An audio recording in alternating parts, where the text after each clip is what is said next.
Obiectivul general al proiectului Practicor este creșterea gradului de inserție pe piața muncii a studenților și dezvoltarea aptitudinilor de muncă prin participarea la programul de orientare și consiliere profesională și efectuarea stagiului de practică. Aș vrea să mă refer aici la faptul că mulți dintre studenți sunt tentați încă de pe băncile școlii să muncească, să-și desfășoare activitatea într-o instituție. Acest lucru are și beneficii, dar are și anumite dezavantaje, și anume că în pregătirea fundamentală și în pregătirea absolut necesară pentru o carieră de lungă durată sunt necesare, așa cum știm, ca și la o construcție, punerea unei fundații temeinice. Deci, de fapt, pregătirea fundamentală este puțin ignorată în această etapă. Aș îndrăzni să recomand tuturor studenților să nu disloce această fundație, fundamentul pregătirilor profesionale, și să-și desfășoare direct activitatea în producție, pentru că vor constata că efectul pe termen lung este unul negativ. Deci este absolut necesară o pregătire fundamentală serioasă, cuplată cu o pregătire practică, cu o pregătire aplicativă, pentru a avea o carieră de succes. Încă din liceu ar trebui să se facă acest lucru. Deci, toți copiii sunt dotați, dar unii sunt dotați într-o direcție, de exemplu, pot deveni niște meșteșugari sau au aptitudini artistice și de foarte multe ori ei însuși sau familia îi chinuie îndreptându-i spre meserii unde ei nu au o atracție deosebită. Aș lua, de exemplu, domeniul limbilor. Deci, dacă nu ai acest dar de la Dumnezeu, o ureche muzicală, ca să poți să înveți limbi, da? Nu te îndrepți. Dacă nu ai pasiune pentru copii, nu te faci educator. Dacă nu ai răbdare, dacă nu ai omenie, sunt calități, dar și practice și fizice, pentru că până la urmă trebuie să știi să îți drămuiești ceea ce ai. Poți să te dezvolți, se spune long life learning, înveți până la adânci bătrâneți.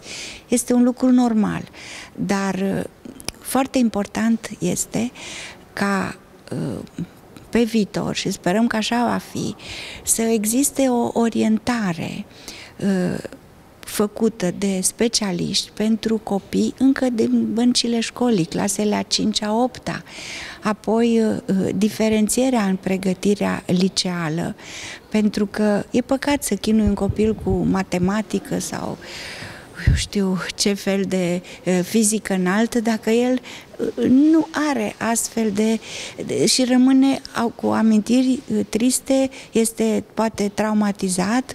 Și exemplu personal pe care îl dă viitorilor copii, lasă că eu n-am știut nimic și tot am trecut clasa, nu este bun. Încă de mici ne este adresată întrebarea ce vrei să te faci când vei fi mare și vedem în jurul nostru, avem fiecare dintre noi idoli și am dorit să fii precum, nu știu, personajele din filme sau, eu știu, persoane marcante din viața noastră și mulți dintre noi ne lăsăm duși de val și de povești amăgitoare și de multe ori ne trezim într-un loc de muncă plictisitor și care nu este deloc pe măsura așteptărilor noastre.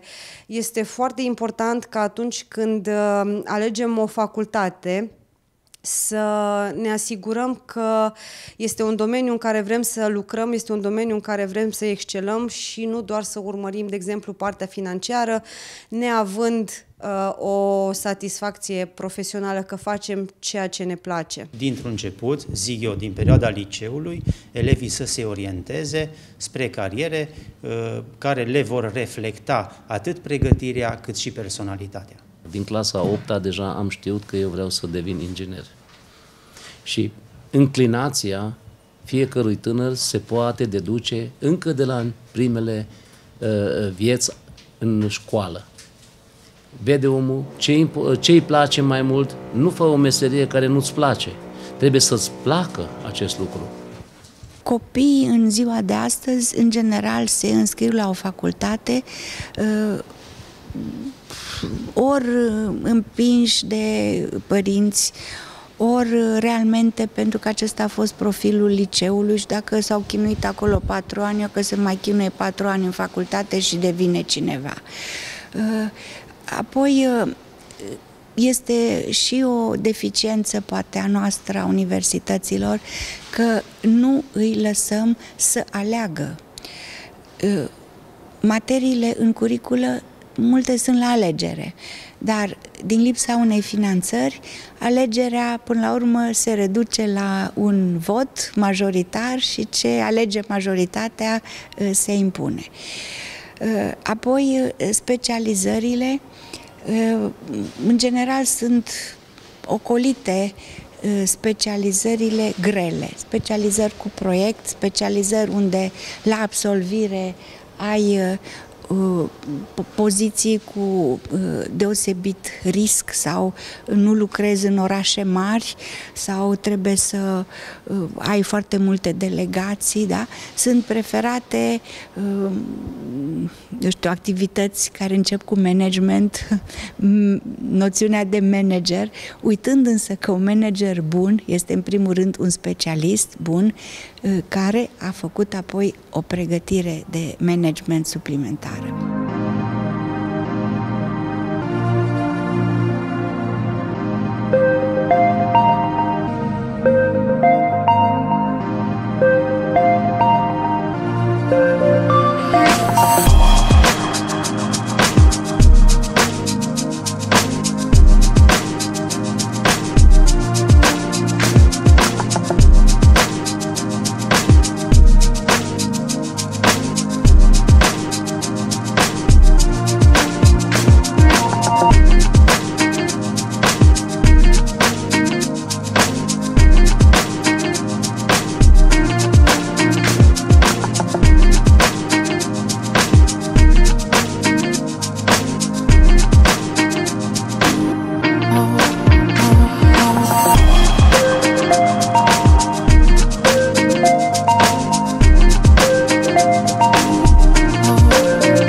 proiect cofinanțat din Fondul Social European prin Programul Operațional Sectorial Dezvoltarea Resurselor Umane.